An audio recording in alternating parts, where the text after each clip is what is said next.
Fala galera, convidamos todos vocês para a entrevista coletiva ao vivo, logo após o emocionante jogo desta noite. Preparem-se para ouvir diretamente da coletiva, nos acompanhem para uma conversa exclusiva. O palco está pronto, a coletiva está prestes a começar. Vamos direto para lá. Muito boa noite. Olá. Amigos cinegrafistas, todos ok? Podemos começar? Pedro, Vitor Hugo pela 102 FM. Olá, Vitor. Prazer falar com você. Eu queria que o senhor falasse da importância desses 3 pontos, conseguindo vencer um adversário direto ali no Paulistão. Quando olhamos a tabela geral, a equipe do Santos que vinha numa atuada muito boa, mas o Bragantino hoje suportando a pressão, 2 homens a menos. Queria que você falasse de todo esse contexto que envolveu esse jogo contra o Peixe. Sim, boa noite. Indiscutivelmente um jogo difícil, já sabíamos. O Santos acho que é uma equipa muito bem organizada, muito bem orientada, com muito bons jogadores. Eu já tinha o prazer de conhecer o Fábio quando nos enfrentámos no Campeonato Saudita. Sei muito bem daquilo que é a forma como organiza as equipas. Conhecemos também vários jogadores deles, 2 deles tive a oportunidade de trabalhar, com o Aderlan e com o Morelos. O Furso também conheço muito bem, do México. É uma equipa muito experiente e sabíamos aquilo que íamos encontrar. Nós temos que ser muito claros na observação e na análise. Eu acho que há 2 pontos fundamentais que se a ressaltar do jogo de hoje. O primeiro é a nossa capacidade de sacrifício, porque suportar uma equipa como o Santos, que te encurrala lá atrás, que tem bons homens da área, que tem bons homens na beirada para poder colocar a bola na área, com menos um durante todo o segundo tempo, é de exaltar aquilo que é o sacrifício da equipa. E o segundo é obviamente o resultado. Há jogos em que acontecem coisas como estas e temos que apelar àquilo que é a nossa capacidade de sacrifício. 11 contra 11 no primeiro tempo, eu não gostei da equipa. Não gostei da equipa. Sou muito claro em relação a isso. Nunca soubemos estar metidos totalmente no jogo. Fomos sempre uma equipa muito longa, uma equipa muito distante entre linhas, quer a atacar, quer a defender.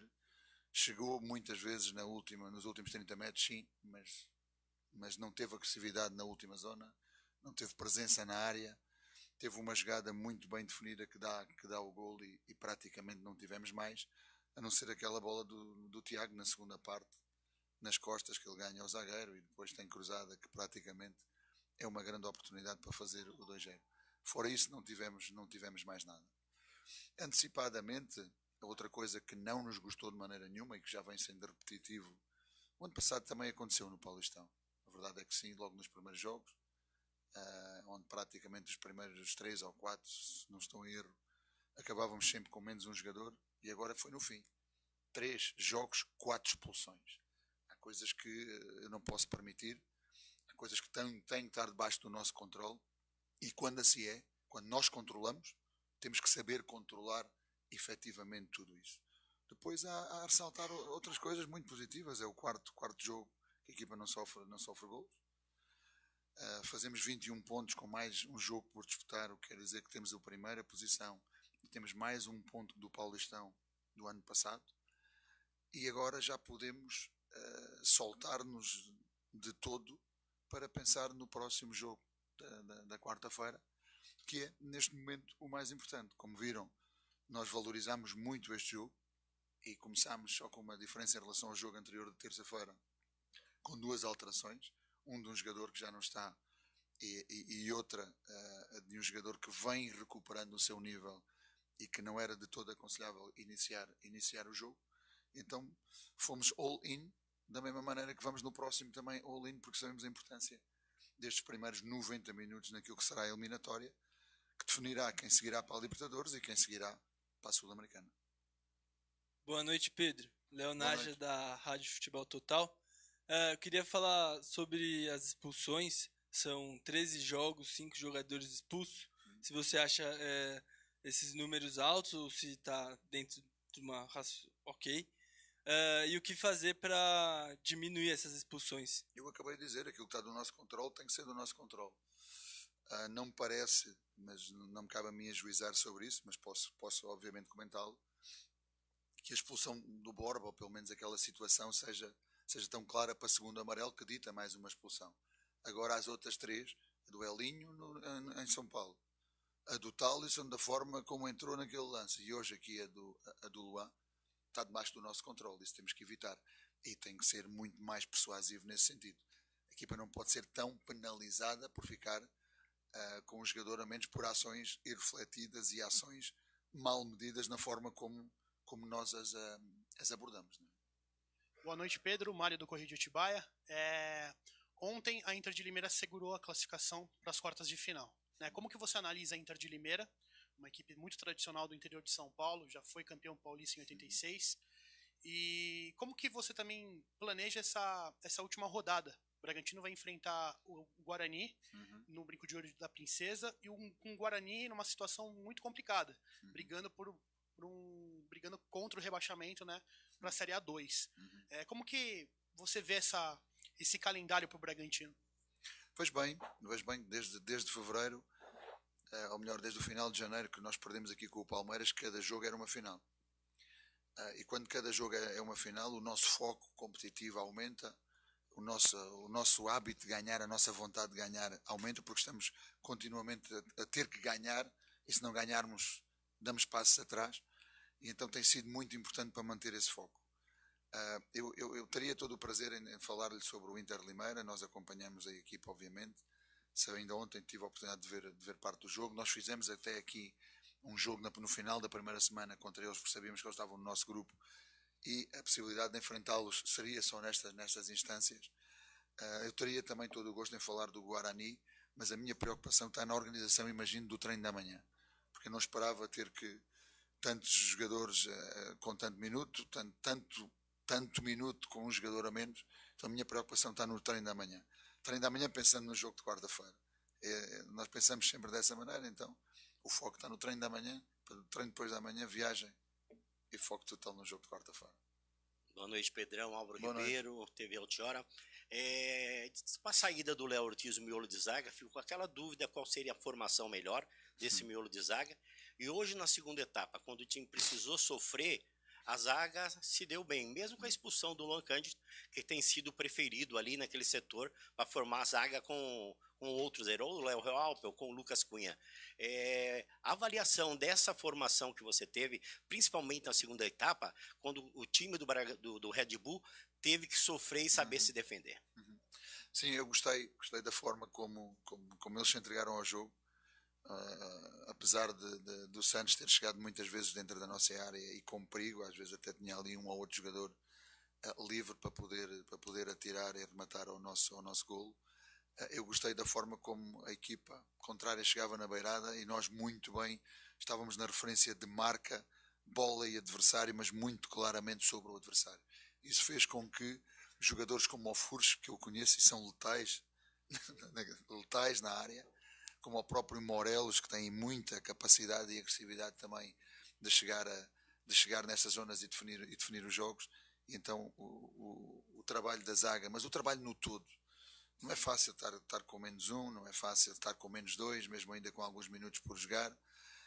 E então todo o trabalho deles, primeiro num 4-4-1, depois duas linhas de 4, que às vezes sendo quase uma linha de 6+2, enfim, todo o sacrifício que eles puseram na defesa do gol, que era o importante naquele momento do jogo, para que nós pudéssemos cumprir o objetivo que era ganhar o jogo, selar aqui o primeiro lugar e saber que com isso nós iríamos disputar os quartos de final aqui na nossa casa. Boa noite, Pedro. Boa noite. Parabéns pela vitória. Obrigado. Hoje a gente percebeu que você optou em colocar a maioria dos titulares em campo, ao contrário do que aconteceu contra o São Paulo e Itu, que você poupou para a pré-Libertadores.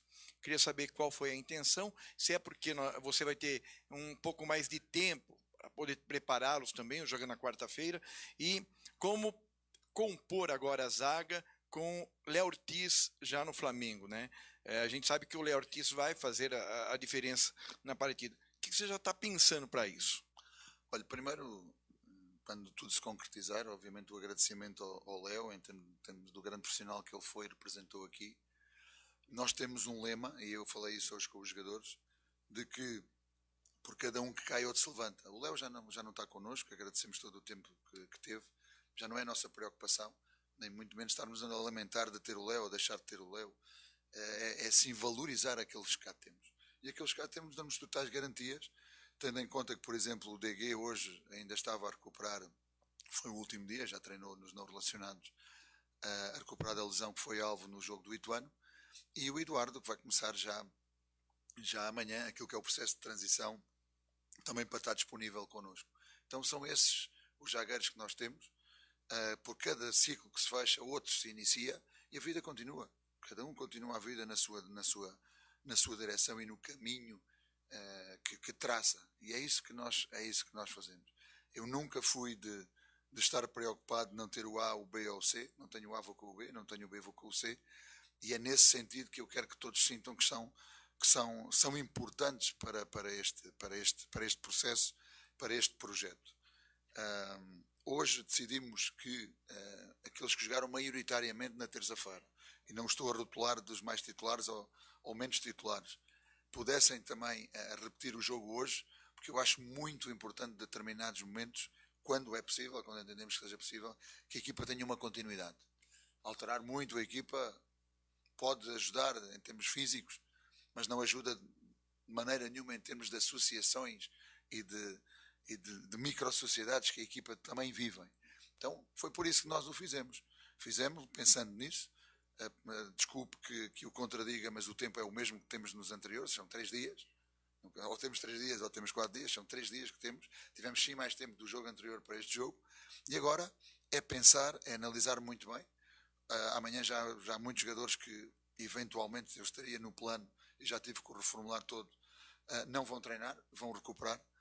E teremos tempo, muito claramente, até terça ou eventualmente até quarta-feira, de decidir qual vai ser o 11 que vai iniciar contra o Botafogo lá no Tapetinho, não é assim que eles chamam, no Tapetinho. Pedro, boa noite. Ainda falando da saída do Léo Ortiz, você, com o que você tem hoje, é o suficiente ou o Bragantino vai no mercado ainda para buscar mais um zagueiro? Não é suficiente, ainda temos mais o Gustavo Henriques, que está neste momento na equipa sub-23, porque estava connosco, estando connosco, não estando inscrito, não podia ter minutos de participação, e um jogador que tem 17 para 18 anos tem que ter minutos de jogo, em abril, se não estou a erro, não é? Em abril, se não estou a erro, já poderá voltar e estar connosco, então é mais uma opção. O projeto vai nessa direção, de ter jogadores com muito potencial, jogadores jovens, jogadores com qualidade, com um core muito definido que os pode ajudar nessa trajetória, mas até dia 7 estaremos nós e teremos todas as equipas brasileiras no mercado. Boa noite, Pedro. Você até falou agora sobre zagueiro e você perdeu mas você começa a temporada usando 3 zagueiros, né? Você tem uma opção a menos para usar, mas não dá para dizer que seja uma opção que saia da sua mente de usar. Você ainda pode utilizar 3 zagueiros em algum momento, mesmo não tendo o Ortiz. E ainda sobre isso, no ano passado, mais ou menos nessa altura do ano, vocês perderam o Arthur, que também era uma referência, assim como o Ortiz. Este processo foi um bocadinho mais largo. Então, o Arthur levou praticamente uma semana coincidido com a meia-final. Este já vem desde que nós enfrentámos o Flamengo no final do ano passado. Sim, então, essa é uma história que está bem mais longa, né? O Arthur até que foi mais rápido, mas o Ortiz, ele é um jogador que participava no time não só na liderança, como na parte de construção de jogada, na parte de bola parada e, obviamente, de defesa. É uma mudança um pouco maior ou, por estar mais tempo pensando nisso, é menor do que em relação ao Arthur? São saídas diferentes. O Arthur era um jogador muito importante, era um líder técnico, fez um ciclo fantástico aqui nesta instituição, recusou, lembro-me eu, logo na primeira semana, uma oferta, digamos, milionária do Qatar para ficar connosco. Surgiu-lhe a oportunidade de ir para o Palmeiras, ele aceitou. Nós sabíamos também que havia um final de um ciclo. O Léo era uma posição diferente, era o capitão, foi também um final de um ciclo.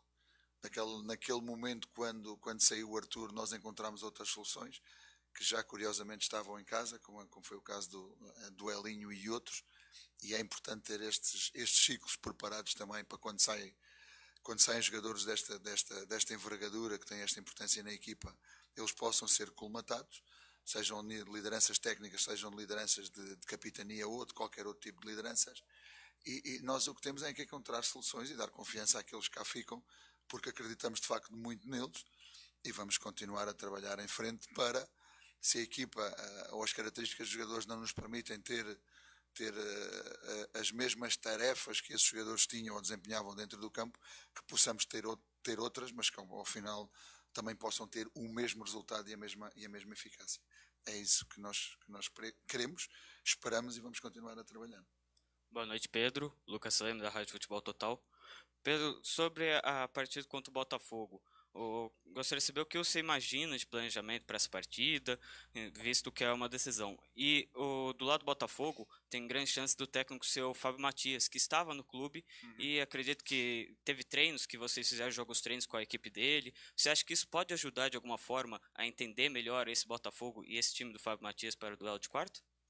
Sim, eu acho que se for o Fábio, a confirmar-se que seja o Fábio que vai preparar esse jogo, eu acho que é uma vantagem. Ele conhece-nos bem, conhece muito bem aquilo que são os nossos comportamentos, conhece os nossos jogadores também individualmente.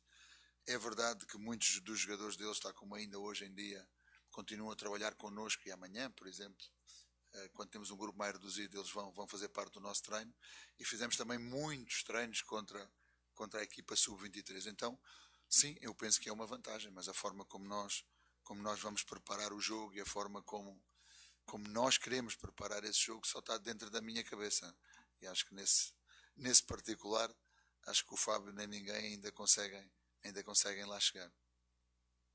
Pedro, boa noite, Eberson, da 102 FM. Duas questões contigo. Nas 2 últimas semanas, 15 dias, você perdeu o Henry Mosqueira, o Matheus Fernandes e o próprio DG por lesões musculares. O clube nos informou que o Evangelista teve um edema na coxa. Para esta quarta-feira, você conta com o Evangelista? E eu queria te perguntar também que você fizesse uma avaliação geral sobre o sistema de defesa. Nesse momento, em 11 rodadas do Campeonato Paulista, a defesa do Bragantino é menos vazada, com 8 gols tomados, e é melhor sistema de defesa em termos de números na competição. Em relação aos lesionados, sim, os 2 primeiros que referiu começam também o processo de transição. O Lucas tem o processo do edema, ainda está em processo de avaliação, então ainda não sabemos se podemos contar com ele para quarta-feira ou não. Esses números, tendo em conta aquilo que é a comparação com o ano passado, falando do Brasileirão, nós tivemos valores dentro daquilo que foram as últimas 10 temporadas equivalente à média dos campeões dessas últimas 10 temporadas. O problema não é na defesa, o problema é na eficácia ofensiva e é na concretização ofensiva. É aí que nós temos claramente que melhorar, é aí que nós temos que ser muito mais agressivos, mais acutilantes, mais verticais, soltar-nos muito mais, porque temos jogadores com essa qualidade, temos jogadores com essa capacidade e essa veia goleadora, e a tal referência em termos daquilo que são valores de referência ofensiva e defensiva, abaixo da unidade que estamos é muito bom, ou seja, 8 em 11 é muito bom, mas em termos ofensivos o valor de referência é 1.5 para cima. Então é aí que pecamos, e é aí que temos que continuar a trabalhar, é aí que temos que continuar a insistir, sem deixar de perder aquilo que são os nossos comportamentos no todo, reforçá-los sempre, porque é isso que nos leva até aqui. Mas eu sou daqueles que gosta do futebol espetáculo, gosta do futebol vertical, gosta do futebol de energia, gosta do futebol dinâmico, gosta de representar aquilo que somos como marca dentro do campo, mas prefiro também ganhar 10 vezes 1-0 do que se calhar ganhar 5 vezes 4-3 ou qualquer coisa dessa natureza. Prefiro esse equilíbrio e essa solidez, mas reforço que quero melhorar muito na parte ofensiva também. Obrigado, professor. Obrigado, colegas. Boa semana a todos.